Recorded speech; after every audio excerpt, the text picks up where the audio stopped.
Viva, viva, ñande yara, viva, viva, tu pase. Viva, viva, Curuzú. Viva, viva, men Jesús.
Los guaraníes venían de la gran región amazónica en busca de la denominada Tierra sin Mal.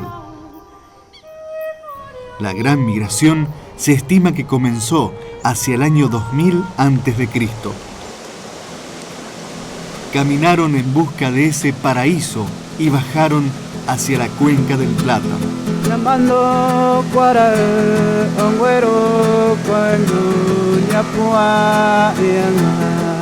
Se asentaron en las márgenes de los ríos, habitaban en casas comunales, reunidas alrededor de un espacio o plaza, formaban un poblado o tecoá. Porque el concepto de tecoá no es solamente el concepto de aldea. El tecó en guaraní es el modo de ser, el modo de producir, el modo de vivir, junto con el otro. O sea, era una relación entre el tecoá y el tupambaé, el sistema de reciprocidad vigente y vivido dentro de la propia aldea. Ellos vivían en un sentido de reciprocidad. Yo estuve 3 veces con parcialidades guaraníes y creo que el último que toca algo es el cacique. Todos comen exactamente igual, todos se reparten igual, comparten todo. Lo otro, el afecto hacia el niño y hacia la madre. Cuñá, por ejemplo, Cuba es lengua, Iñá es nuestra lengua, porque la madre era la que transmitía la lengua a los chiquitos. Sus fiestas son también, que no son fiestas por ser fiestas, sino siempre comienza sus ñembos, ellos que son sus rezos, danza. Sería largo ya hablar de antropología guaraní, el padre Meliá lo sabe mejor que yo. Los guaraní tiene una espiritualidad muy antigua, pero diría yo muy cercana para la comprensión y los ideales, incluso utópicos, que nosotros tenemos. Y los famosos mitos bien conocidos, el mito de la tierra sin mal. Pipa y ese es violín.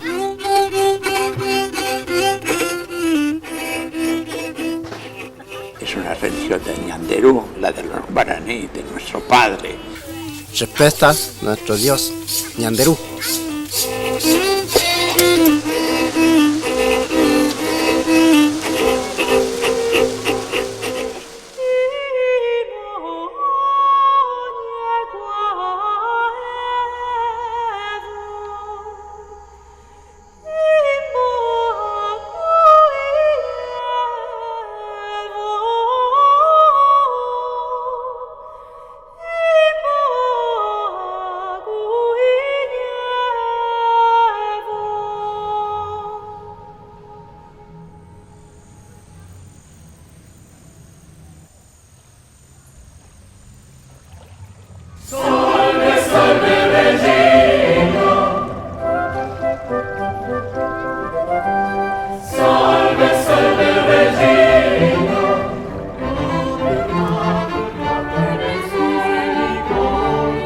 Juan de Salazar de Espinosa formó parte de la exploración de don Pedro de Mendoza, el primer adelantado del Río de la Plata.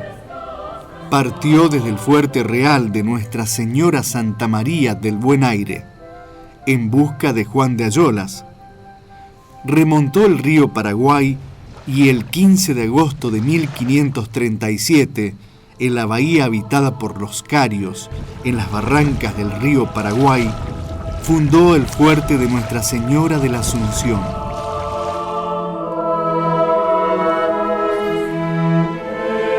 La primera catedral, la Encarnación. Y allí está tanto la celebración a Nuestra Señora de la Encarnación, que es el anuncio de Dios por medio del ángel a la Virgen que vendría a su Hijo. Pero el documento oficial dice que la ciudad de Asunción se dedica al patrocinio de Nuestra Señora de la Asunción.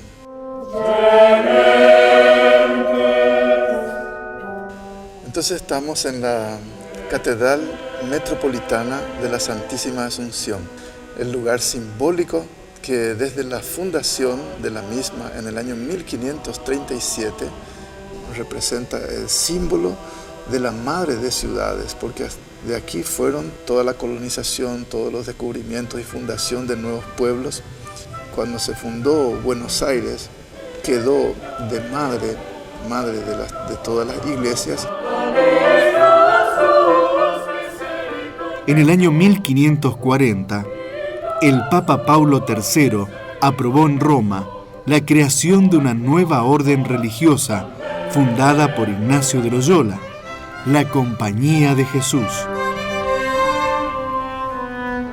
Los jesuitas llevaron su acción evangelizadora primero por Europa y continuaron por Asia, África y América.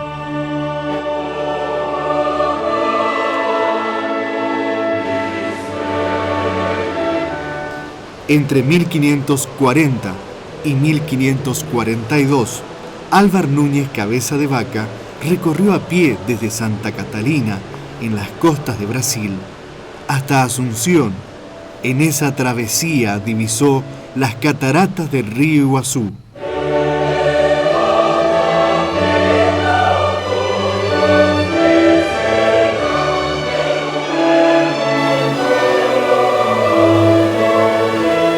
Y las bautizó como Saltos de Santa María, nombre que fue reemplazado por su primitiva denominación en guaraní, Iguazú, que significa aguas grandes.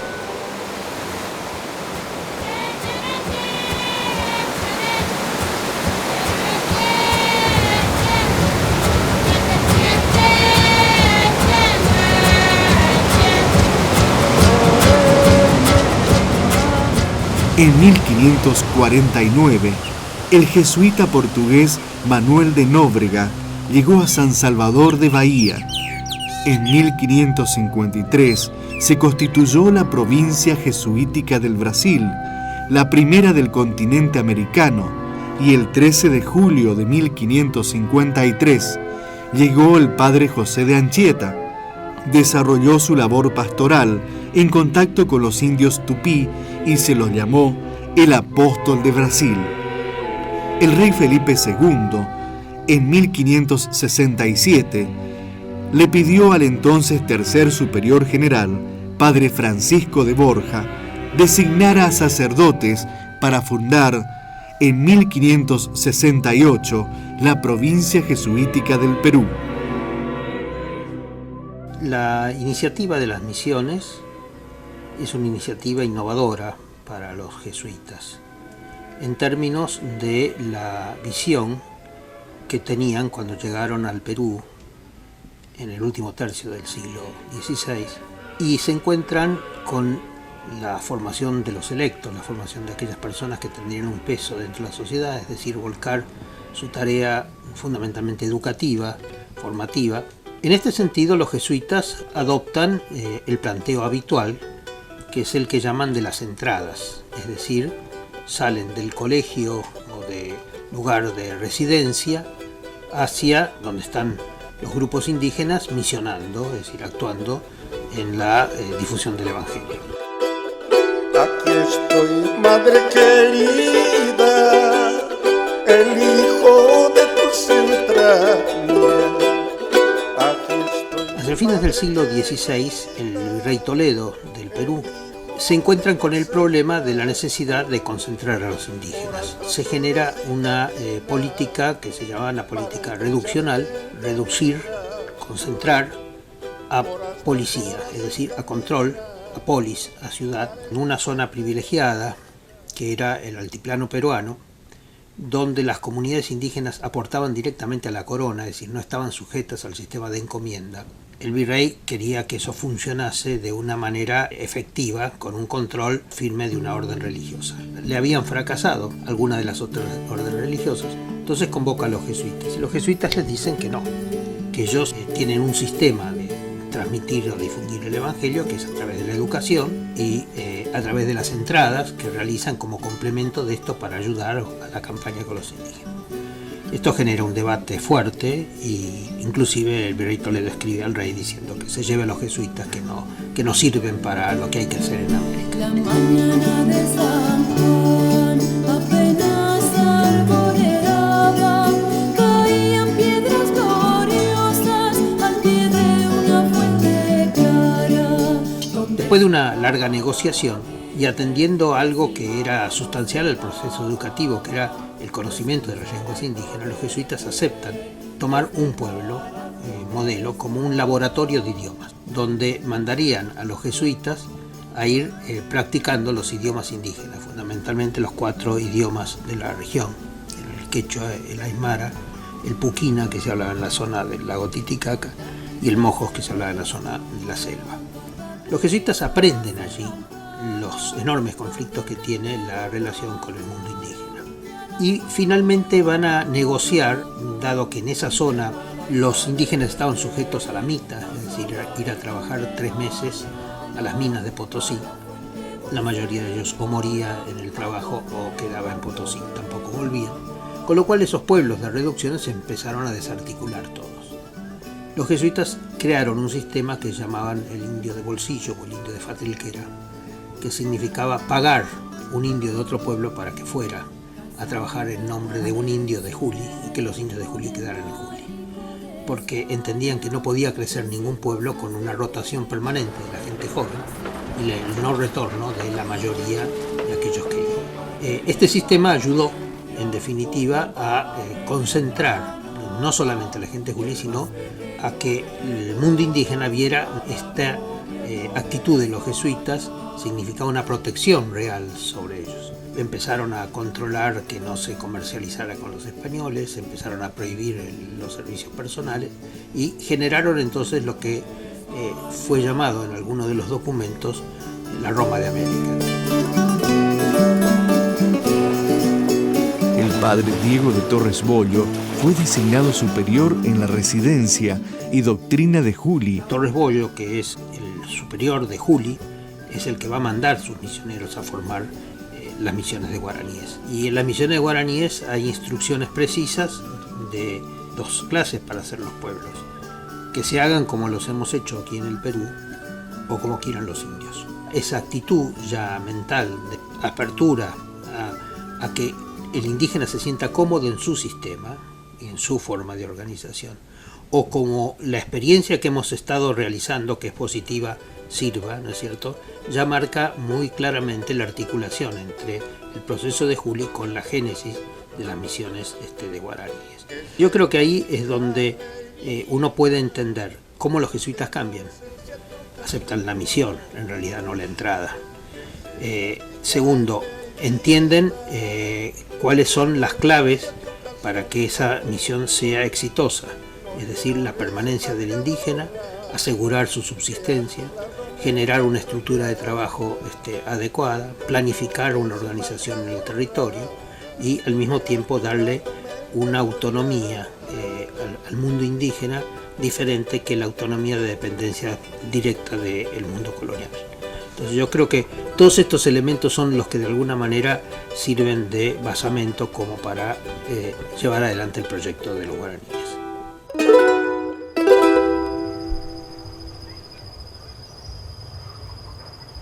Inicialmente fueron 2 misiones. Una vino desde el Alto Perú y entró en el Tucumán, fundó algunas residencias.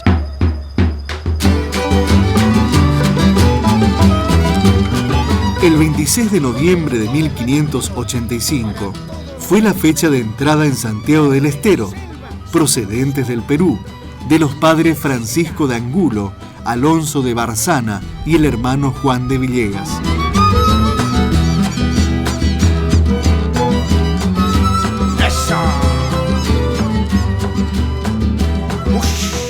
Y otra, llamada también por el obispo Vitoria del Tucumán, vino desde el Brasil. Desde Brasil lo hicieron los padres Juan Saloni, Tomás Fiels, Manuel de Ortega y Esteban de Grao.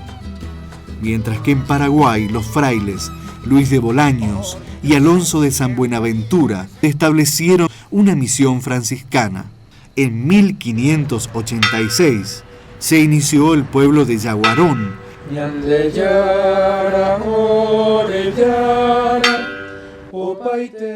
Y Bolaños, que llega en 1575 hasta el año 1580, permanece en Asunción, después funda Yaguarón y otra, una serie de poblaciones entre los guaraníes del Paraguay. Fray Luis Bolaños fue un franciscano que llegó a América en la segunda mitad del siglo XVI. Lo ubicamos acá a Bolaños y debió estar agradecido de todo el guaraní que también ya pudo haber aprendido a través del niño y fue como su protegido, y él puso toda su esperanza que fue San Roque González de Santa Cruz. Roque González de Santa Cruz, nacido en Asunción, hijo de un colono español y una mestiza asuncena, un gran conocedor de la lengua guaraní que mamó esta lengua en el regazo de su madre.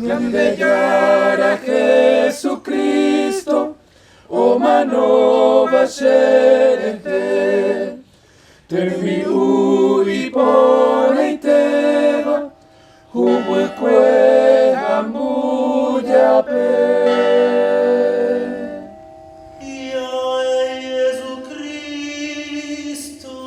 El 20 de marzo de 1599,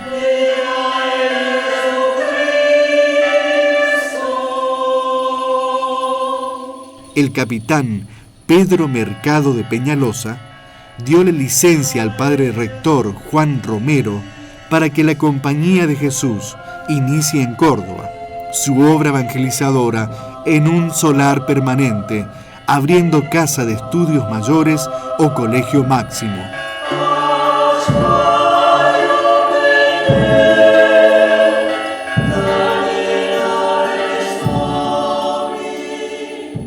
El padre general, seguramente enterado por las noticias, tuvo la visión que esta región, y la masa enorme de indios que había por evangelizar, requería un esfuerzo un poco más sistemático. Y entonces creará la provincia jesuítica del Paraguay. Decidem formar a província jesuítica do Paraguai no modelo de reduções jesuíticas. Fue así como en 1604 quedó fundada la provincia jesuítica del Paraguay, con sede permanente del padre provincial en la actual ciudad de Córdoba. Comprendía los territorios de Argentina, Paraguay, Uruguay, las tierras bajas de Bolivia, el sur de Brasil y Chile hasta 1625. Y a partir de allí designará un provincial, un hombre brillante que fue Diego de Torres. Al padre Diego de Torres Bollo se hace cargo recién en 1607 y gobernó hasta 1615. No todos los lugares son ocupados de la misma manera. Podemos encontrar en la zona selvática, ¿no? Es diferente el sistema de las misiones circulares de Chiloé, que están en islas diferentes. En 1609, desde Castro, capital del archipiélago de Chiloé, Chile, zarpa la primera expedición marítima con misioneros, iniciando así la llamada misión circular.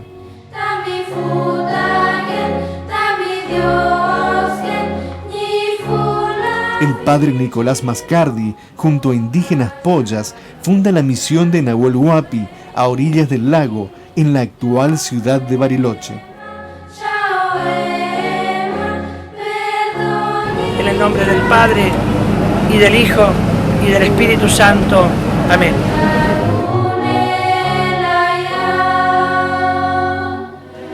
El padre José de Arce salió de Santa Cruz de la Sierra, Bolivia, con un pedido del provincial, establecer comunicación entre la región de Chiquitos y el Paraguay. En esa búsqueda, acompañado por el hermano Antonio Rivas, llegaron a una aldea azotada por una peste. Se detuvo para atenderlos y un 31 de diciembre de 1691 se inició la labor de la Compañía de Jesús en Chiquitos. Y así fundó la primera misión de San Francisco Javier en el actual territorio de las tierras bajas de la Chiquitania, Bolivia.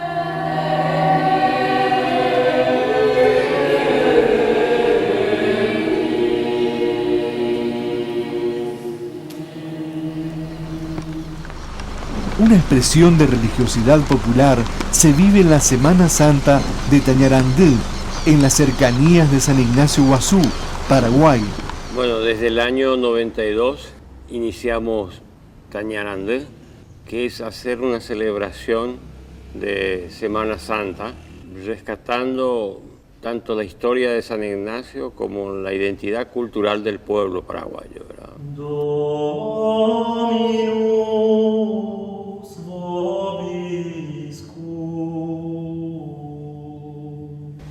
Yo de criatura, viviendo acá en este pueblo, escuchaba de que Tañarandú era el lugar donde vivían los herejes. Y así mirábamos desde el centro del pueblo a Tañarandú, que es una loma que se puede divisar desde el pueblo. Allá viven los demonios.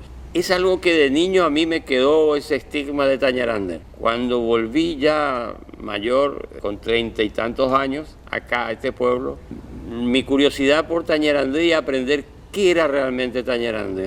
Una comunidad de agricultores, de gente humilde, pero apasionada en crecer, en desarrollarse a través del arte, a través de esta pasión que es hacer comunitariamente una gran instalación artística los días de Viernes Santo y durante todo el año preparándonos para esa Semana Santa en una instalación que sea como una escultura social, así como hablaba Joseph Beuys, un artista a quien conocí personalmente por casualidad unos meses antes de fallecer nada más. Me llamó mucho la atención y eso me llevó a investigar sobre lo que él escribió y sobre el pensamiento de Joseph Beuys. En un momento dado de su vida se encuentra en Manresa, inspirado en la vida de Ignacio de Loyola. Surge, digamos, una importante tendencia nueva en el arte, todo el pensamiento nuevo de Joseph Beuys aplicado en la Universidad de Alemania, en Düsseldorf, donde él enseñaba. Recuerdo haber leído de sus obras que decía: cada ser humano es un artista, y el arte debe pensarse en la creatividad que existe en cada persona y esa capacidad que cada persona tiene de crear. Que el verdadero arte estaba, el arte todavía por hacer, o el arte vivo que estaba entre la gente, que había que mover, motivar, juntar a la gente, y no había otra cosa más interesante que hacer una experiencia con la religiosidad popular. De ahí surgió la idea de hacer con ellos un trabajo como la Semana Santa. Yo soy Chely Thompson y estoy acá, nací acá en Tañarandú. Estamos en la capilla, esta capilla se llama Santa Cruz, que pintamos en el año 2010. Y después ya profundizamos, ya nos ayudó el señor Coqui para manejar lo que es pintura, pinceles, diseños.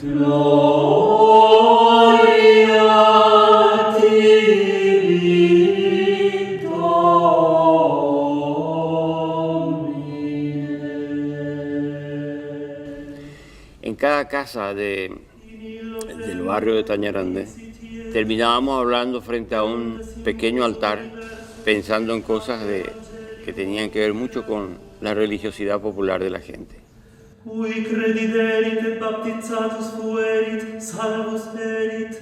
Y entonces, leyendo la historia de las reducciones jesuíticas, datos de cómo vivían las fiestas de Corpus, las fiestas de Semana Santa, encontré un poco los datos que necesitaba para repetirlo y de vivirlo ahí como desde la idea de una obra de arte. Y el canto, un canto de la Semana Santa, un canto llamado el canto de los estacioneros que cantan las estaciones. San Mateo, oh hijo,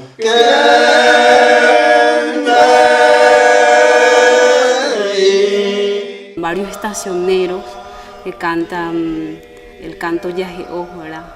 Que es el canto de medio del lloriqueo, algo así. Son cantos de lamento. He aquí la esponja con la cual dieron a Jesús agua y vinagre. He aquí los clavos que colgaron el cuerpo de Jesús.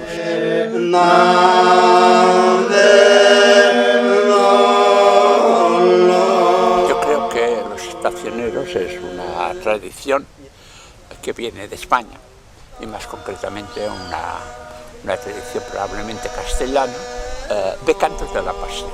Entonces, sin embargo, fueron adaptados y fueron cantados incluso en lengua guaraní. El padre Cardiel habla de estos cantos de pasión e incluso da una especie de versión castellana. He aquí el martillo con que fue clavado en la cruz nuestro Señor.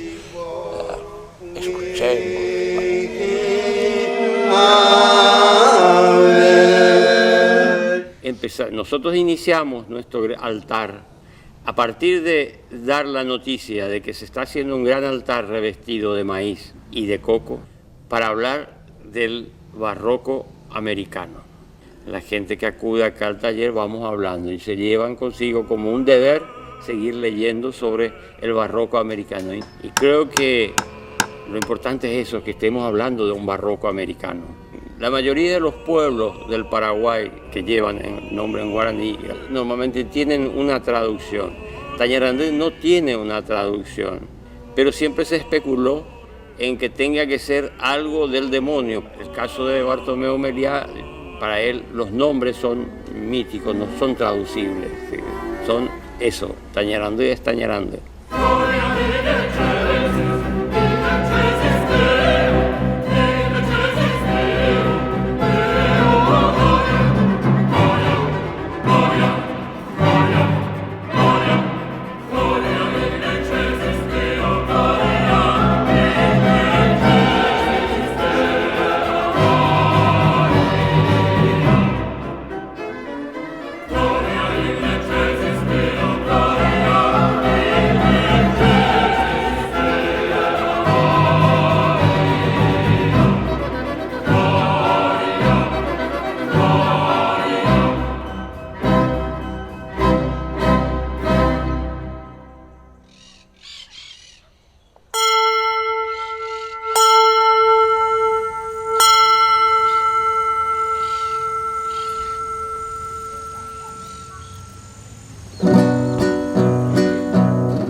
que hace imágenes. Y yo miro los trabajos los jesuíticos y me gusta mucho el don de Dios. Me dio Dios para ser tallado.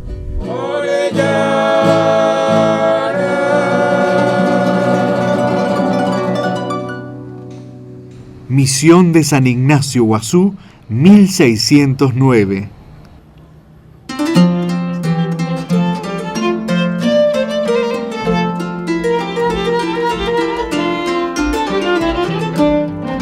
San Ignacio Guazú es la primera fundación de las reducciones jesuíticas del Paraguay. Se inicia en este lugar a fines de diciembre del año 1609 por el padre Marcial de Lorenzana y el cacique Arapizandú. Primero fue San Ignacio Guazú acá, en tierra del cacique Arapizandú. Cuando va el padre Lorenzana y otro padre, creo que Francisco de San Martín, jesuitas, que van a pedirle material a Bolaños que les ayude con el guaraní. Pero la base fue sobre todo, sabían hablar guaraní. Es decir, les hablaron en su propia lengua. Lograron una comunicación. No se puede evangelizar si el otro no entiende lo que le están diciendo.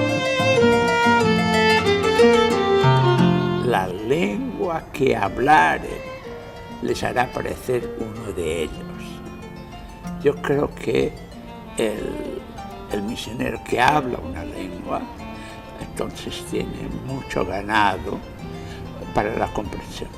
No para hablar, sino para escuchar, que es lo más importante, creo yo, del misionero, escuchar. Yo todavía escucho, creo que todavía escucho.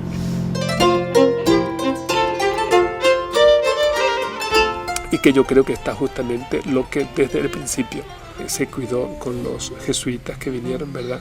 La defensa del guaraní, el aprendizaje primero, la gramática, ¿verdad?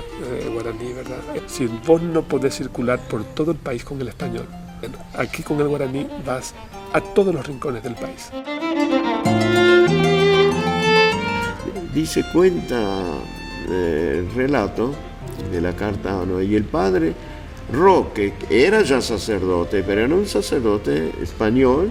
Y ahí justamente Roque González de Santa Cruz, párroco que fue de acá de la catedral, escuchó un sermón del padre Lorenzana, donde el padre Lorenzana decía que era inmoral lo que hacían los españoles que salían a cazar indios. Y el padre Lorenzana denunciaba eso, que eso no es moral para un cristiano.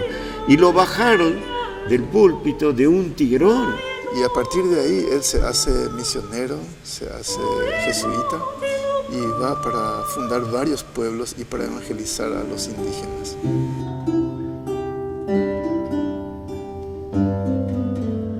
Unió su suerte a la de la Compañía de Jesús. Es verdad que ya había sacerdotes paraguayos que hablaban desde la cuna, como Roque González, que se incorpora a la compañía. Otros lo aprendieron en sus propios colegios. Roque viene aquí a San Ignacio en el año 1611, San Roque González, un mártir paraguayo, nacido en Asunción, un hombre que también conocía, había sido formado en la cultura española por ser hijo de un escribano español. El papá de Roque González era el escribano real de Asunción. Estamos en San Ignacio Guazú, que es la primera reducción de lo que sería conocido o es conocido hoy como los 30 pueblos jesuíticos guaraníes, normalmente llamados a esta zona paracuaria. Es que los jesuitas comprendieron que la evangelización solamente daría frutos si esos indios eran preservados del servicio de la encomienda. A ver, la encomienda es una institución que se crea desde la corona con la finalidad de hacer una explotación racional de la mano de obra indígena. Los jesuitas plantean evitar, y algo que ya había sucedido en el caso del Paraguay con los pueblos de los franciscanos, donde estaban sujetos a encomienda y lamentablemente muchos de ellos decrecían o no podían desarrollarse o expandirse a pesar de las capacidades de los mismos guaraníes, porque al ser sometidos a la encomienda no regresaban a los pueblos. Determinó negociar con la corona que ellos pagarían el tributo en nombre de los indígenas, que los indígenas trabajarían dentro de sus poblados. Si bien existieron otras misiones en otros puntos de América, lo que hace particular a esta región es el blindaje jurídico que le da justamente una serie de legislaciones un poco coincidentes con el inicio de las misiones, que son las ordenanzas de Alfaro. Si bien los españoles no le dieron mucha importancia a la labor legislativa jurídica de Alfaro, que es un enviado real para emitir una serie de ordenanzas de protección a los pueblos indígenas, los jesuitas lo ponen en práctica, pasa a ser una especie de constitución de las misiones, va a tener un devenir cultural y jurídico totalmente diferente al de las otras reducciones que van a ser fundadas por franciscanos o por otros jesuitas en otras partes de América. Habían escuelas para leer y escribir. La conformación de un modelo pedagógico único, extraordinario para la época. Eso era de avanzada. La propuesta evangelizadora de los jesuitas, muy fortalecida por la expresión artística. Así como habían talleres para que se formaran los distintos artistas, diversos talleres, o sea, artes de las denominadas nobles y artes de las denominadas útiles. Todas las artes que en ese momento se conocían en el mundo occidental, desde las artes hasta las artesanías, desde luego, ¿no es cierto? Estamos trabajando aquí en el Museo Diocesano de Arte Jesuítico, rescatando un poco lo que hacían los jesuitas en la época de las reducciones. Para mí, observar esto que tenemos en el museo, las obras maravillosas que hicieron los jesuitas con los guaraníes, a mí siempre eso me impactó muchísimo, cómo pudieron hacer. Nuestro jefe Guazú, nuestro jefe es el padre Antonio Betancourt, es un sacerdote jesuita. Actualmente hemos empezado aquí una escuela de arte jesuítico con 40 jóvenes de pintura y escultura, y aquí estamos trabajando sobre el tallado de las imágenes misioneras. Y estamos estudiando acá una cultura muy linda. Creo que está bien, inculcamos a nuestros jóvenes. Una linda experiencia, estamos aprendiendo a tallar en madera. Porque aparte de que sea una obra artística, esto envuelve toda una mística. Yo insistía siempre de que a través del arte se evangelizaba en las reducciones jesuíticas. Estamos haciendo una réplica de los jesuitas guaraníes que vinieron en San Ignacio, en el Paraguay. La verdad me gusta todo el tallado, pero ahora estamos haciendo querubines, que son como ángeles más chicos. Eso es lo que estamos haciendo con el padre Betancourt. Y así también con un profesor. Esa misma técnica, haciendo réplicas de imágenes de nuestro museo, angelitos, querubines.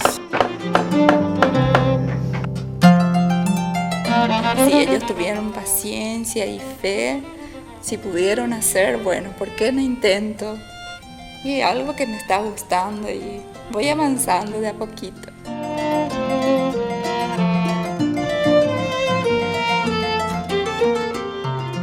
Lo mismo que este es el colegio antiguo de la reducción, todo este edificio que vemos acá, donde ellos estaban teniendo escuela mañana y tarde a los chicos.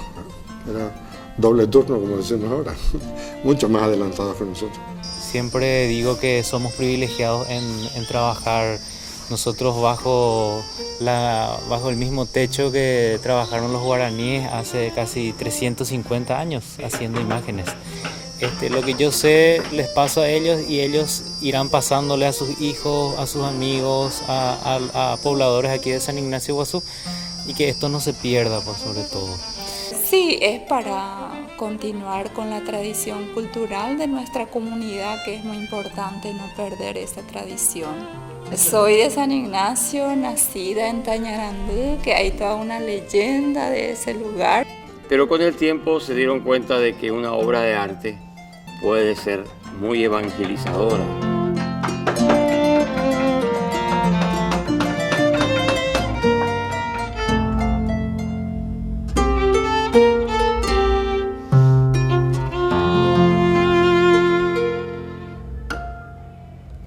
el entusiasmo más, cada vez se entusiasmaban más los pobladores de Tañarandú con esa Semana Santa, que ellos se sentían identificados con esa obra.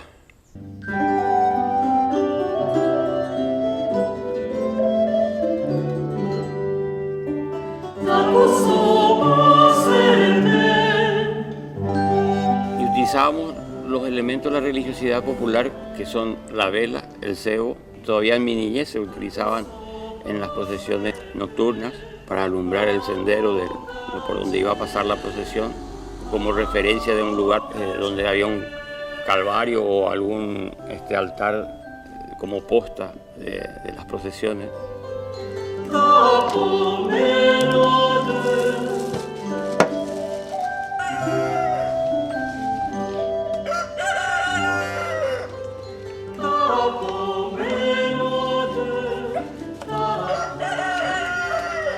La naranja agria cortada por la mitad, quitando la pulpa, y con un pabilo de algodón. El pabilo va sostenido dentro de la cavidad de la naranja agria, de la pepú, le decimos nosotros, por un pequeño bodoque de lodo. Y luego esa grasa se calienta, se vuelve líquida y se carga. Al cargarse la grasa, queda como una vela formada con la cavidad de la naranja.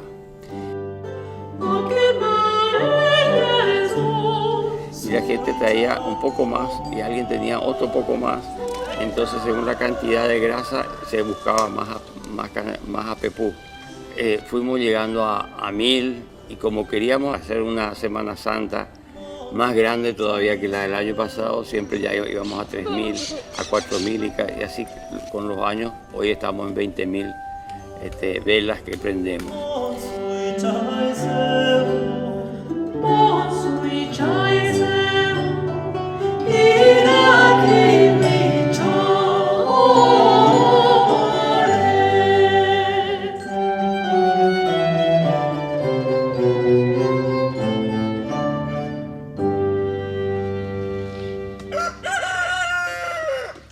Dominus vobiscum,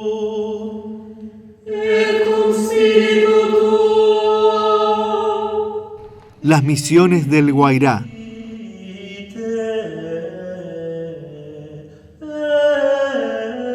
Hacia el norte del río Iguazú se hallaba la región del Guairá. Los primeros misioneros fueron José Cataldino y Simón Maceta. Fundaron una población con 800 indígenas, que fue bautizada por el padre Cataldino con el nombre de Virgen de Loreto. Luego de construir un templo provisional, continuaron la recorrida por la región. Aquí se entiende cómo surge el origen de San Ignacio Miní. Con el aumento de habitantes en Loreto, el padre Nicolás del Techo escribe: muchos se trasladaron a Loreto, y como eran más de los que allí podían vivir, a petición del cacique, fundóse otra población a 1/4 de legua de la anterior. Tanto ella como su templo fueron consagrados a San Ignacio. Si bien estas reducciones se iniciaron en 1610, la fundación oficial de San Ignacio fue el 31 de julio de 1612. En la zona del Guairá se va a destacar otro criollo como Roque González, que es Antonio Ruiz de Montoya, un peruano que nació en Lima. Tanto él como Roque González se formaron como jesuitas aquí en América. Hacia 1612, el provincial Diego de Torres envió a la región del Guairá a 2 misioneros recién ordenados, el padre Antonio Ruiz de Montoya y el padre Martín Javier de Urtazún. El primer pequeño libro de historia de las misiones se escribe tempranamente. Su autor es Antonio Ruiz de Montoya. Estamos hablando de la conquista espiritual. Con esa conquista que se hablaba en la época, que el mismo Montoya lo mencionó, la conquista espiritual del territorio y la consolidación de un espacio territorial. Da cuenta del nacimiento de de los pueblos misioneros. Então, esse foi um momento muito importante, onde Ruiz de Montoya, que é o principal escritor desse período, né? O primeiro, o homem que saca o Guarani de ser uma língua solamente hablada y escribe, ¿no?, el guaraní, ¿no? Los pueblos originarios eran ágrafos. Yo no podría hablar en este momento o estudiar como estudio etimología guaraní si no fuese desde Bolaño, desde Anchieta, en el Brasil, desde Antonio Ruiz de Montoya con su tesoro de la lengua guaraní. Momentos en los que él tuvo que ponerse en observar detenidamente al guaraní parlante para producir semejante vocabulario, por ejemplo, de la lengua guaraní, o su diccionario, o su gramática, y después llevar todo este trabajo de traducción al orden religioso a través del catecismo. Los catecismos fueron los primeros que hicieron, sí. Los catecismos los primeros, y después aquellos que colaboraban para poder hacer los distintos sacramentos y demás, ¿no? Montoya fue el precursor, digamos. El Ruiz de Montoya hace el primer vocabulario. Muy interesante ver ese libro, como por ejemplo, si era un dialecto guaraní, de una palabra en guaraní surgían a lo mejor 3 o 4 frases enteras en español, ¿no?, o en latín. O sea que realmente ha sido un mérito muy grande de Montoya el haber construido ese libro. Ayudó muchísimo a que después se pudieran editar y poder escribir los libros siguientes. El hombre que torna el guaraní una lengua escrita. Veja qué lindo eso, ¿no? Y finalmente el Guairá va a tener más de 10 pueblos allí fundados y organizados por Ruiz de Montoya. Tenía una visión que iba mucho más allá, que después quedó trunca, que era conectar las misiones del Tapé con el Guairá y generar el gran espacio territorial. Hablamos mucho de la historia, de datas, de fechas, de todo. Porém, pocos estudiosos hablan de la espiritualidad de Guaraní a partir de los ojos de Montoya. Gosto muito de su escrita cuando habla de la espiritualidad de Guaraní. Ele, de su libro, gasta quase 200 páginas hablando de la espiritualidad, de cómo los guaraníes hablan con los espíritus de los muertos y todo más. Es muy interesante cómo un jesuita consegue dar tempo a isto, né? Aquilo que Montoya escreve em 1630 segue até hoje da mesma forma. O Guarani, crendo em Dios supremo, Laopan como su casa de reza, ¿no? Y hay una obra muy importante que Montoya dicta a uno de sus discípulos cuando estaba muy enfermo en Lima, que se llama El Sílex del Divino Amor. Porque estas ideias mais espiritualizadas, solamente os europeus falaram disso em 1850. Veja que em 1600 Montoya ya habla disso. Del Guairá se tiene un documento extraordinario de los trabajadores de la yerba mate, que eran del Guairá, obligados por los encomenderos a trabajar en los yerbales, y ellos furiosos por el maltrato de los encomenderos. A buscar a la selva, como decían los jesuitas del comienzo, ¿no es cierto?, a lugares selváticos, la yerba natural, digamos, pero que generaba una mortalidad muy grande de los indígenas por las fieras, era muy complicado. El Maracayú. Y mismo los pueblos del Guairá, de lo que hoy es el estado de Paraná, en Brasil, también estaban encomendados. Esto está conservado, lo tenemos estudiado, y es el primer gran documento de la literatura guaraní. Yo diría que los catecismos, todo eso son documentos en guaraní, pero este es un documento guaraní.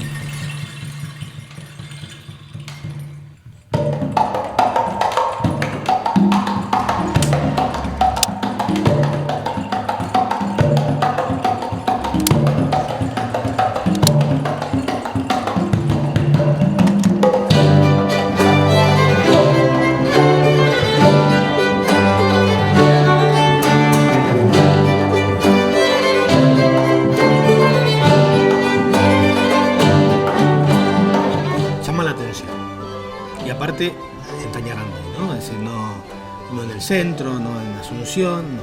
Como rescate de la tradición y como experiencia participativa, ¿no? Es decir, la gente ciertamente siente. Es una genialidad sino que verdaderamente una experiencia religiosa también. La de Tañarandí es una hermosura, es una belleza y es de las fiestas más importantes del Paraguay.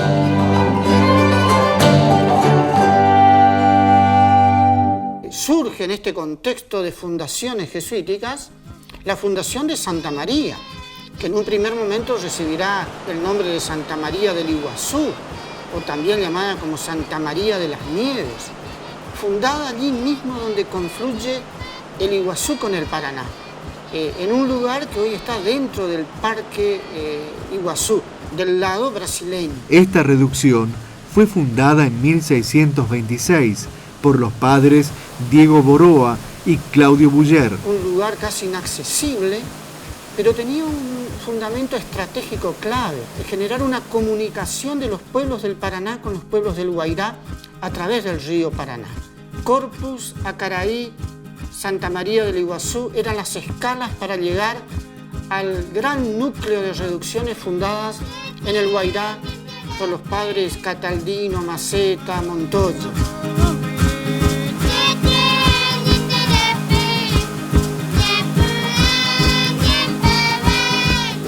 Santa María del Iguazú migra hacia la región del Uruguay. Obviamente, por los episodios violentos que comenzaron a vivirse en la región del Guairá, producto de los continuos ataques de los bandeirantes.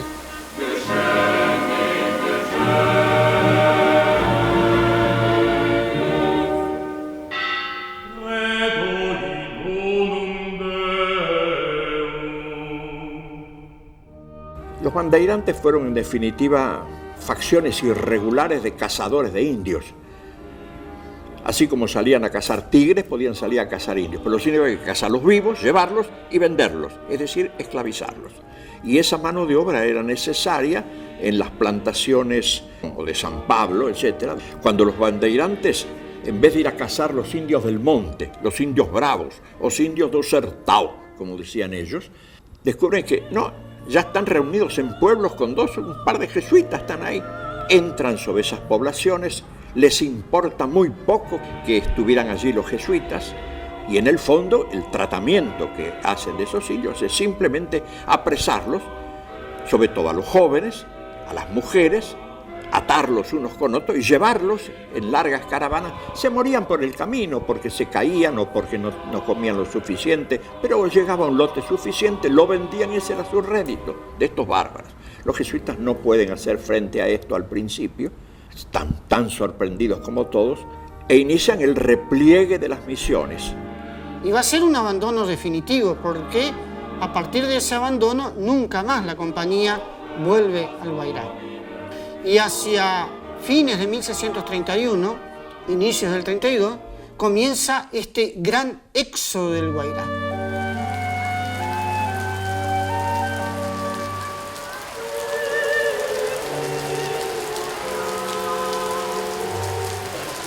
En algunos casos ese repliegue significó un verdadero peregrinaje. Son 12.000 guaraníes que emprenden la retirada del Guairá, perseguidos en principio por los bandeirantes, frenados en un trayecto por los españoles de Villarrica y Ciudad Real, que no querían que los indios se fueran del Guairá porque se le iba la posible mano de obra para las encomiendas. Mujeres, chicos, ancianos, etc. Muchos se ahogaron, otros se perdieron, pero llegaron y fundaron, entre otros, el pueblo argentino de San Ignacio Miní. Es un pueblo fundado por emigrantes que venían del Guairá y que habían sufrido esta larga transmigración. Te salve María, llena de gracia, el Señor es contigo, bendita tú eres entre todas las mujeres y bendito es el fruto de tu vientre. Y esta población que llega del Guairá a la desembocadura del río Yabebirí, aquí en la actual provincia de Misiones, Argentina, refundan los pueblos con los restos de la población del Guairá. Son los que van a dar orígenes a San Ignacio Miní y Nuestra Señora de Loreto.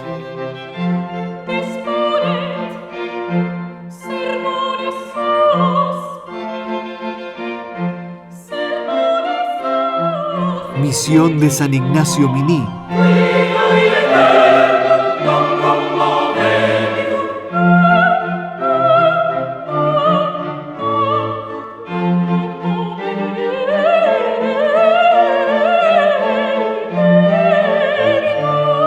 Tiene una forma de ocupación donde sobre la plaza está parte de ese núcleo, está el cabildo y las casas de los caciques. Que se avienen a formar pueblos, una plaza, una iglesia, una residencia para los jesuitas, viviendas para cada uno de los indios. Utilizar el sistema que utilizaban los guaraníes, es decir, un sistema de estructuras de madera con una cubierta grande, ¿no? La casa colectiva era propia de los conjuntos guaraníes.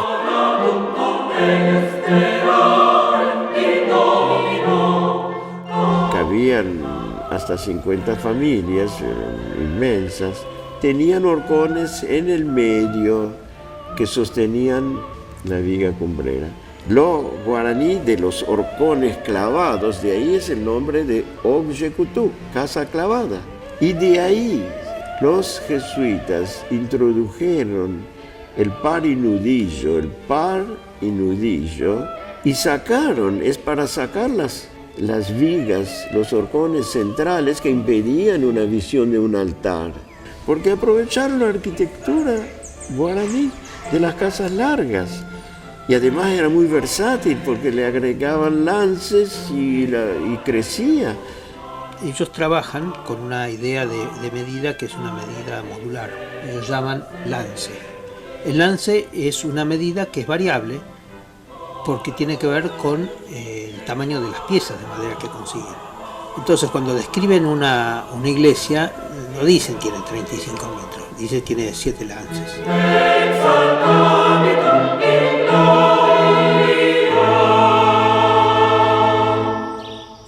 En San Ignacio Miní lo que es muy interesante es el sistema constructivo. Si vos entras a la nave de la iglesia vas a ver el lugar donde estaban las columnas. Las columnas de madera se quemaron y ahí queda marcado como el mecanismo, digamos, de las columnas de madera, lo que sostenía el techo. Se quema el techo, se quema las columnas, cae todo y lo que quedó la pared porque era de piedra, pero la pared no soportaba nada, la pared era de simple cerramiento. Es decir, el trabajo en piedra no lo tenían los guaraníes. Los guaraníes realmente aprenden a trabajar en piedra. Sí, eso es lo sorprendente, la calidad que consiguen en tan poco tiempo trabajando materiales con que no tenían experiencia. La madera sí, pero la piedra no. A mediados del siglo XIX prácticamente no se sabía gran cosa de esto.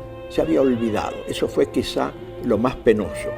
Y es a partir de fines del siglo XIX que va a comenzar desde distintos ángulos un rescate, una revisión de lo que fue aquel fenómeno.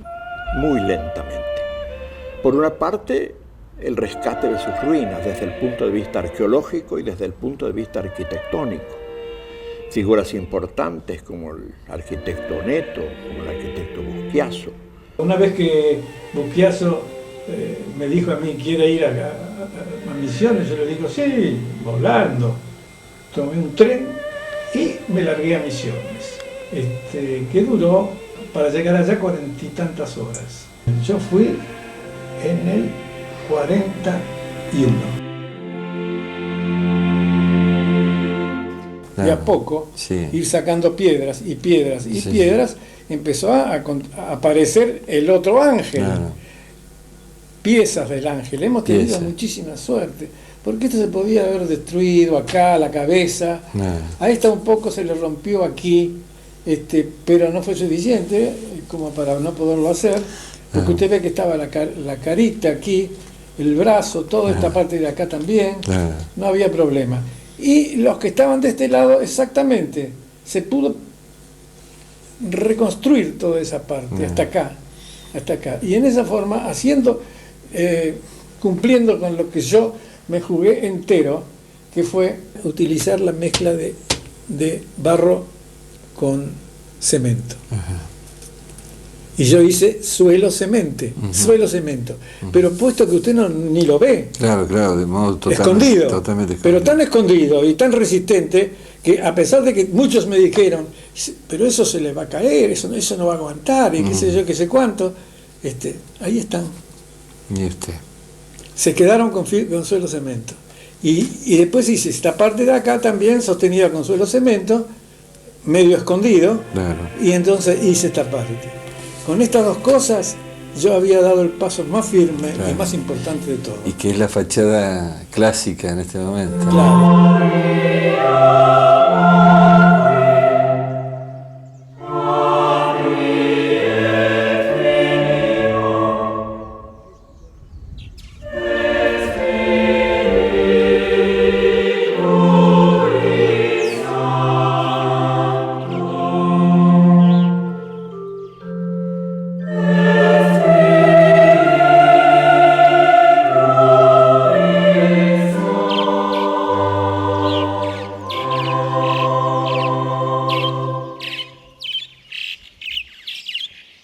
Es una moldura que estaba expuesta fuera de las vitrinas, ¿no?, dentro de la exposición del Centro de Interpretación, encima de una gigantografía de la restauración de 1940 que hizo el arquitecto Neto con su equipo, la restauración de San Ignacio Miní, ¿no es cierto?, toda la fachada. Una foto muy linda que protagoniza mucho, y la moldura estaba arriba, pasaba desapercibida, ¿sí? Era más un elemento decorativo que una pieza patrimonial original. O sea, cómo darle más valor y protagonismo a esa pieza. Y aparte, ciertas proporciones de esa moldura, hermosa, como ven, ¿no es cierto?, nos llamó la atención. Y empezamos a medir y descubrimos que estaban pensadas dentro de lo que son las proporciones áureas. Vimos las espirales, de alguna manera, que son justamente las que enseñó Durero en el Renacimiento, en un libro que hace figuras geométricas con regla y compás. Una de esas pasó a la historia porque era la espiral áurea, o sea, con las proporciones áureas. El número áureo no es una cantidad, es una relación de proporción entre tres segmentos, que el mayor es al mediano lo que el mediano al menor.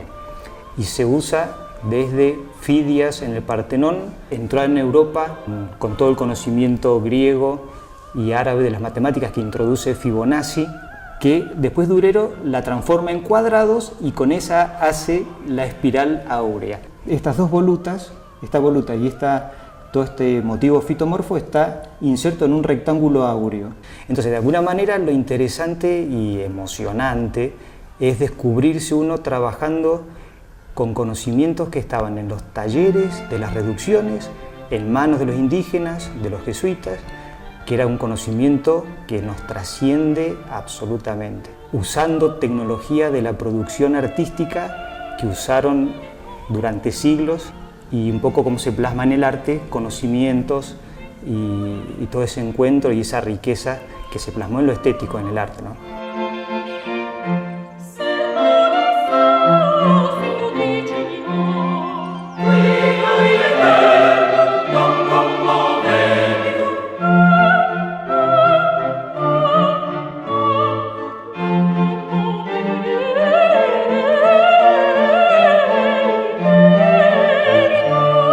El tema del acceso a San Ignacio Miní, ¿no? San Ignacio Miní tenía escalera, lo reconoce Neto, inclusive en el libro que publicó él sobre San Ignacio Miní, escalinata, no escalera, digamos, una escalinata de acceso al templo, porque los templos tenían una reminiscencia griega, digamos, ¿no? Venían de los templos, la tipología venía de los templos griegos, ¿no? Gente que fue antes de 1900, digamos, en San Ignacio y vio la escalinata. Yo tengo fotografías de las ruinas de la escalinata, ¿no?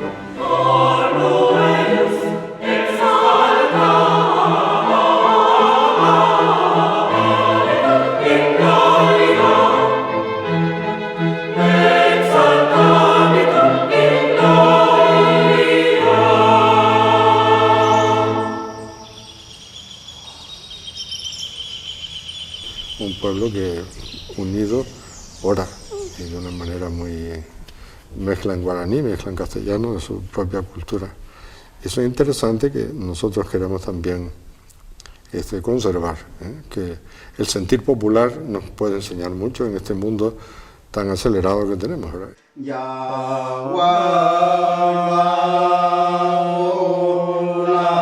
Y después, más antes, ya cantaba la gente más antigua. Y ellos yo aprendí también. Los cantos aprendimos de mi papá, me enseña. El significado de Yarawi Mamen Begorela, lo pura es ella. Mi papá tenía un coro que como nosotros estamos acá, entonces ahí estábamos y yo siempre estaba con ellos acá en cada Semana Santa con un crudo en la mano al frente de ellos.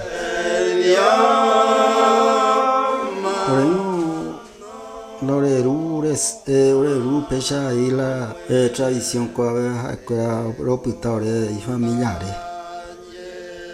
Doropo y la tradición. Cuando yo tenía 20, 22 años ya me escuchaba por los vecinos y eso me agradaba y me gustaba y yo pensaba y seguía desde entonces. La herencia de los cantos populares, es decir, todo lo que quedaba de eso se trasladó a la religiosidad popular. Un ejemplo vivo de esto son los cantos de estacioneros. Ellos expresan su sentir cristiano, católico, digamos, desde una religiosidad popular, una piedad popular.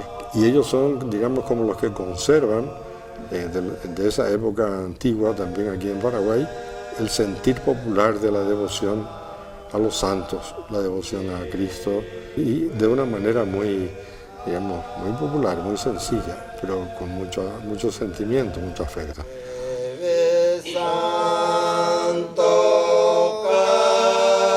Bueno, el estacionero es una costumbre española, ¿no? Es decir, en las misiones jesuíticas, como por lo general en los colegios, en los pueblos, había cofradías. Y que hacían sus Semanas Santas y seguramente tendrían estacioneros. Forma parte de la tradición religiosa española.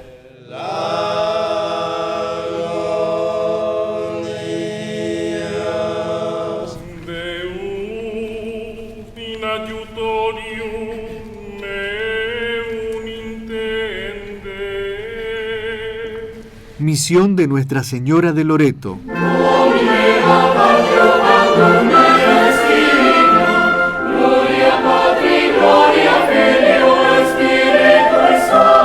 Se trató de imitar, aunque no se imita exactamente igual, las mezclas de asiento que hacían los jesuitas y guaraníes.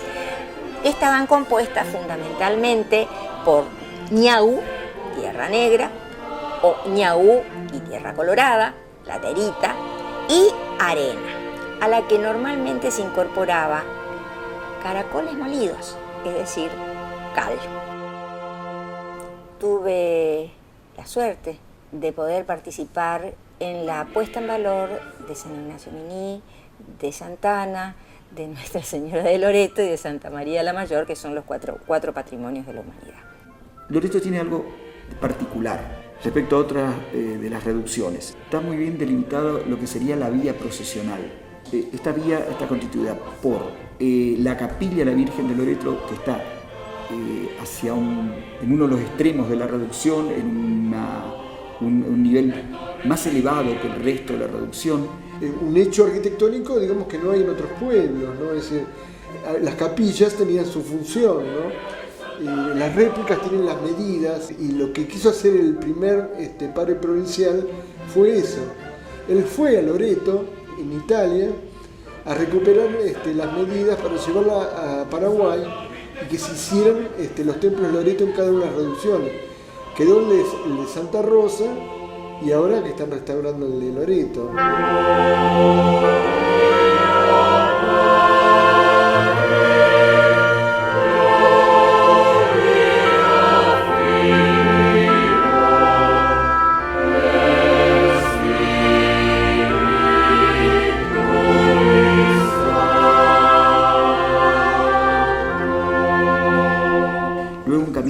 Pasa, antiguamente estaba bordeado por naranjos y otras plantaciones, se pasa por el templo de la Reducción y de allí se va a un cerro más o menos de 200 metros en el que está el Monte del Calvario.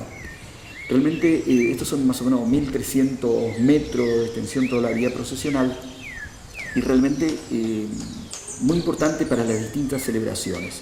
Tomé Loreto teniendo en cuenta que entre los guaraníes fue la Virgen por excelencia, digamos así, a quien ellos adoraban, rezaban, estando que la propia Reducción de la Virgen de Loreto era un importante centro de peregrinación. Todo lo que tenía que ver con la musicología, la parte musicológica, lo hice en el Archivo Musical de Chiquitos, y de ahí surgió una reconstrucción de un juego de música de vísperas para la fiesta de Loreto.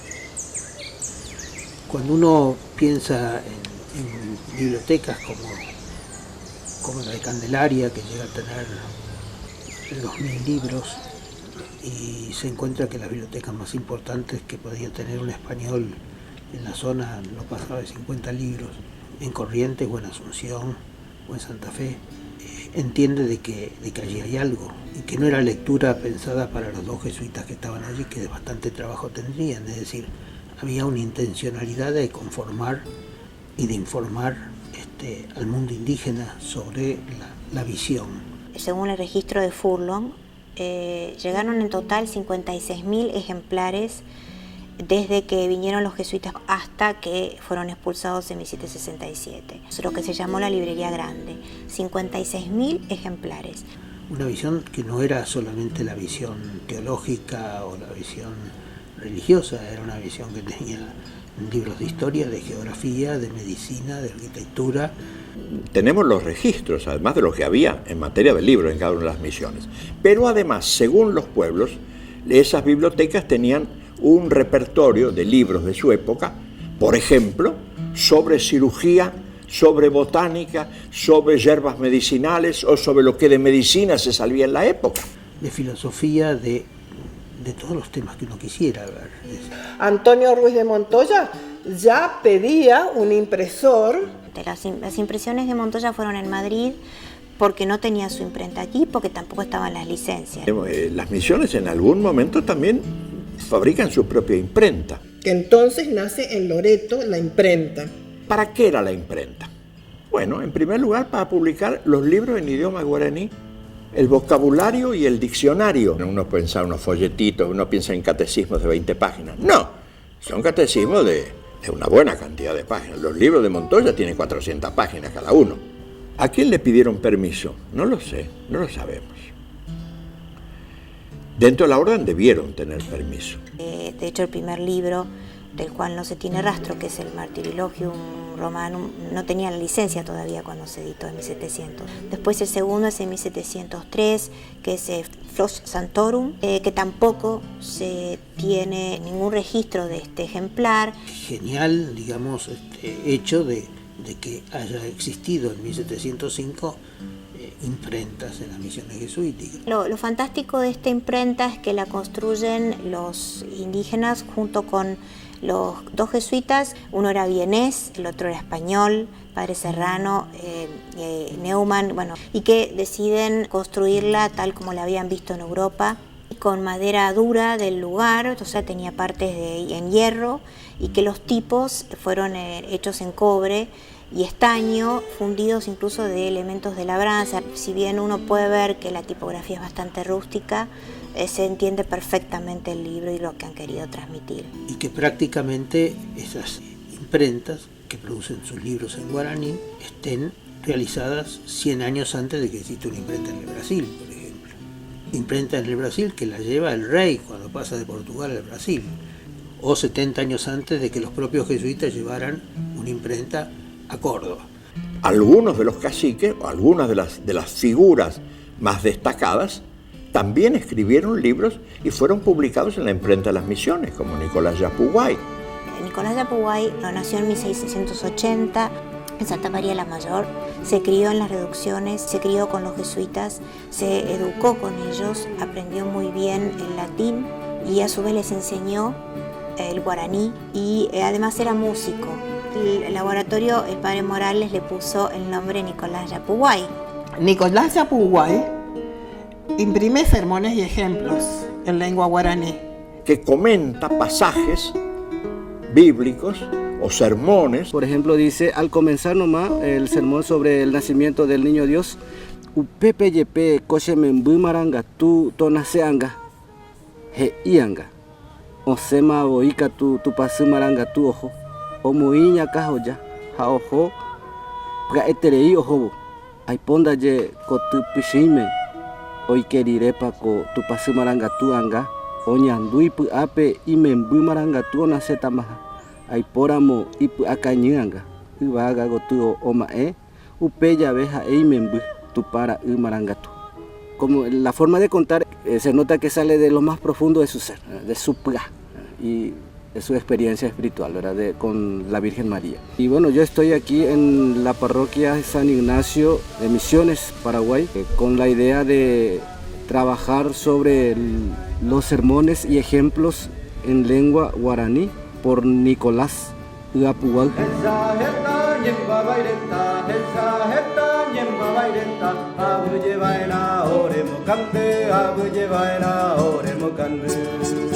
El libro, uno de los libros, dice, con la dirección de un padre jesuita. Y sí, por supuesto. Y hay jesuitas como el padre Restivo, en el caso de Yapuguay, y las obras que escribió, es el tiempo en que el maestro apoya al discípulo y el discípulo muchas veces se convierte en maestro.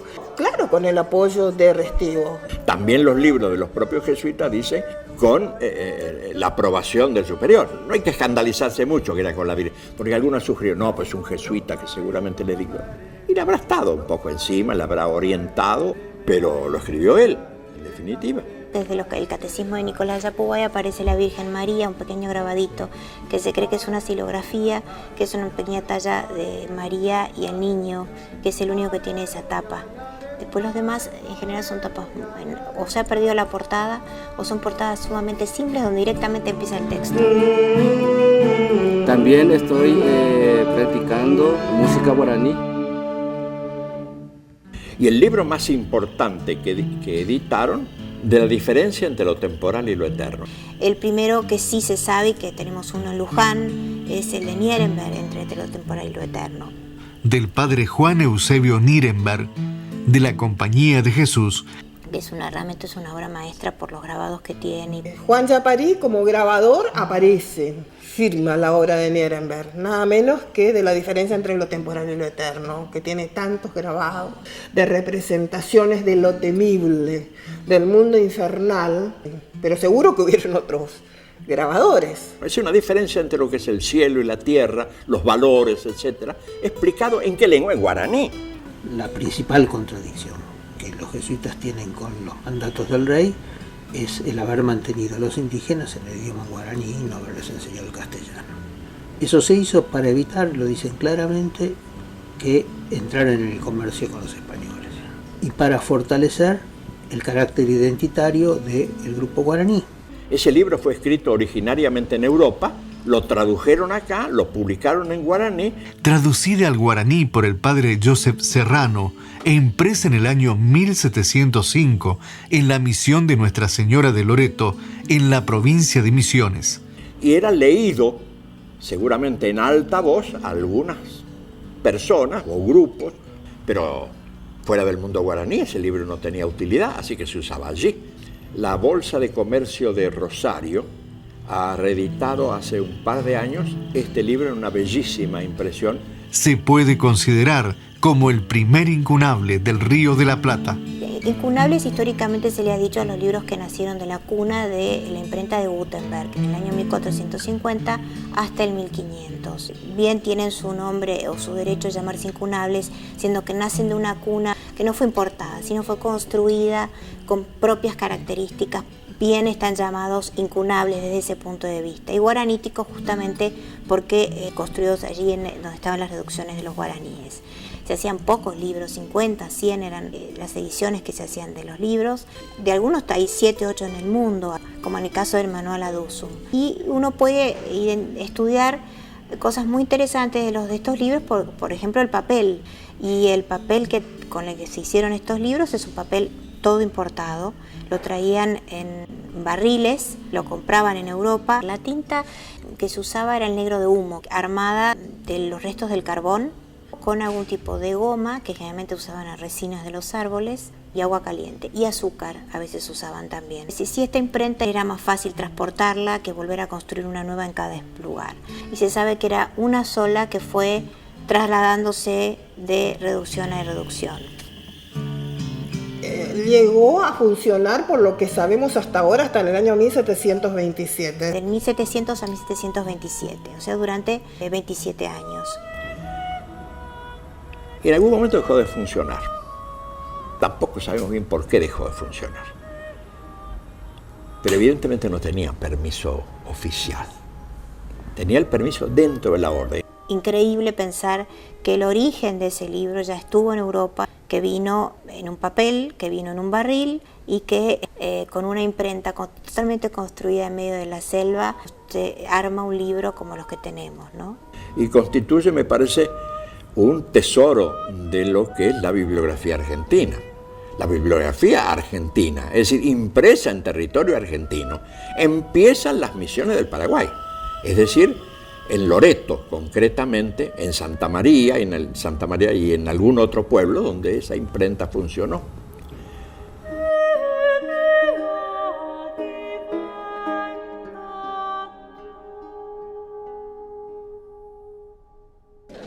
Acá, mira.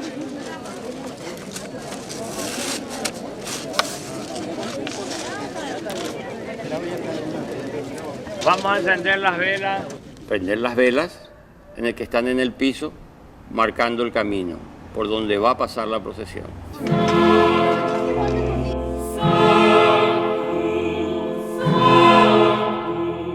Yo estuve el año pasado, siempre voy porque la gente viene justamente para pasar un rato de devoción, ¿no? Porque la gente canta, se antorcha, se ilumina, se reza, se vivencia.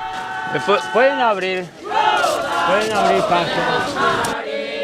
Bendito alabado sea, bendito alabado sea. A vos, Señora, se dice como el corazón desea.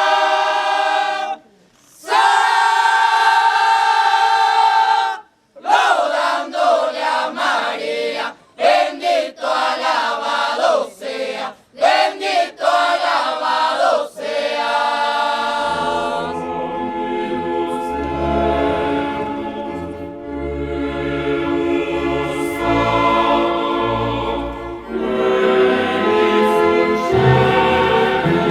Gloria al Padre, gloria al Hijo, gloria al Espíritu Santo. Ahora y siempre por los siglos de los siglos.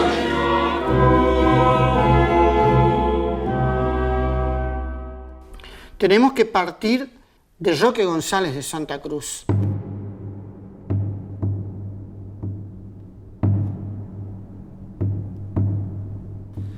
El padre Roque González de Santa Cruz, junto a Diego de Boroa, quien fue enviado al Paraná, fundó Nuestra Señora de la Encarnación de Itapúa el 25 de marzo de 1615, en el sitio donde hoy está la ciudad de Posadas. Acá podemos disfrutar del antiguo paso de San Roque con los guaraníes.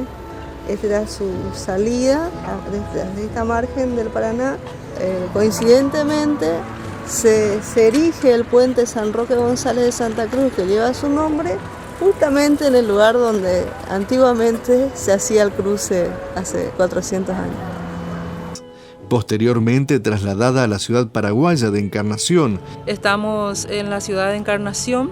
Tenemos como fondo el puente que une actualmente la ciudad de Posadas con la ciudad de Encarnación, Paraguay, que es una ciudad de origen misional. San Roque González de Santa Cruz en 1617 traslada la misión a la margen derecha, que es el punto donde estamos ahora, a construir la misión Nuestra Señora de la Encarnación y comenzar su labor misional en esta área del Paraná. Fue todo un desafío, desde el punto de vista de emplazar un centro urbano en la otra banda del río, en una zona poblada por comunidades guaraníes que venían huyendo ya del sistema de la encomienda y que tenían una tenaz resistencia a todo lo que fuera hispánico. Sin embargo, logra fundar esta reducción. Y ahí justamente Roque González de Santa Cruz había fundado Encarnación.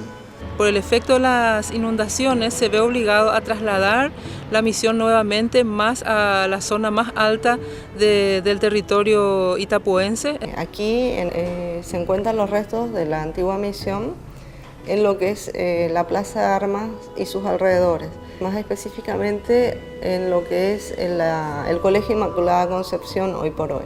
Encarnación va a cumplir 400 años. Es notoria también el respeto que su población tiene hacia su origen misional. Yo soy Ricardo Mazún, el director del ensamble Louis Berger. Louis Berger era un artista notable que también pintaba, era relojero. En la reducción de Itapúa creó escuelas de pintura, escultura y música. Cuando todos suponen que los jesuitas se manejaban, traían imágenes, le impresionaban a los indios con imágenes europeas, y todo eso son mitos. Existió, hay documentos de que vinieron imágenes europeas, es cierto, pero aparecen acompañados con un retrato de la Virgen. Yo siempre pensé, ¿qué hacen los retratos de la Virgen ahí? Bueno, los retratos de la Virgen eran esas vírgenes bizantinas y esas vírgenes daban resultado enorme. Ahora, estudiando los sistemas, la cultura guaraní, sabemos que la madre cuando amamanta a su hijo no tiene que mirar. La mirada es fundamental. Esas vírgenes miraban, al mirar ejercían su maternidad sobre los guaraníes. Pero indudablemente el que más sabía, porque se había criado entre los guaraníes acá, era el padre San Roque González de Santa Cruz, de este hombre que llevaba consigo un cuadro, un lienzo que le llamaba él la Conquistadora. Porque el padre Roque González en sus fundaciones la llevaba y con ella fundaba los pueblos. Pero cuando fundó Itapúa y se llevó la Conquistadora para seguir fundando, resulta que los itapuenses se quedaban sin su madre y ellos lograron una copia. Ahora el padre Roque se fue y 10 años más tarde murió en Caró y ahí se destruyó la imagen. La auténtica, la primera, pero tenemos esta que presumiblemente es la copia y está en el Museo de Luján. Se conserva en el Museo Enrique Udaondo, en Luján, provincia de Buenos Aires. La que está en el Museo de Luján, con la firma atrás y fecha, que es muy notable eso, porque no hay nada firmado ni fechado en todo el arte de las misiones, no hay nada. Es M, probablemente sea María Javillú, con H, y muy temprano, 1618. En el cuadro se ve que detrás el bosquejo es de una mano europea. Y está la foto infrarroja que muestra que el bosquejo se lo hizo un europeo, el hermano Berger, Louis Berger. Pero el guaraní cuando la pintó cambió alguna cosa, aumentó los ojos. Aumentó los ojos porque eso era fundamental para ellos, la mirada. Pero debe entrar, siempre tenemos que tener presente las conquistadoras. Porque la imagen con la mirada, eso no se abandonó. Desde las conquistadoras hasta el friso de Trinidad. Siempre, siempre los guaraníes conservaron eso.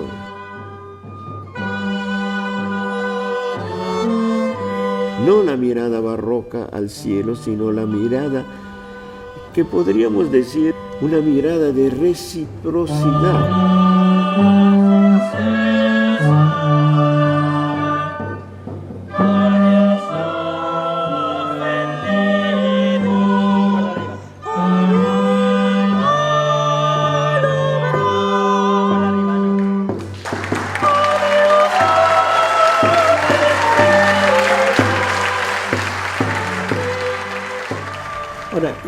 tema es, ¿a dónde iban los jesuitas? ¿A dónde pensaban llegar? Trabajaban sin tiempo, pero iban consolidando una manera de resolver o de encarar las alternativas de una sociedad distinta, una sociedad mejor. En la expulsión de los jesuitas, la gran mayoría de los reducidos se tornan personas de bairros, de vilas, ¿no? Fueron ferreiros, carneadores, peón de estancia, la formación del mundo gaucho. Entonces, eran profesionales. ¿A partir de qué? De la educación. El hecho que tuvieran orquestas, labraran las estatuas de sus santos. Formada siempre sobre aquellos elementos que constituían su preocupación central, la cultura, la educación, el conocimiento. Lo que hubo es una sociedad homogénea, compacta, bien organizada, fundamentalmente cristiana, que participó y practicó desde las artes hasta las artesanías. La mano de obra, que es acabar bien, que es saber hacer cosas con las manos. ¿Cómo se consigue en menos de 160 años?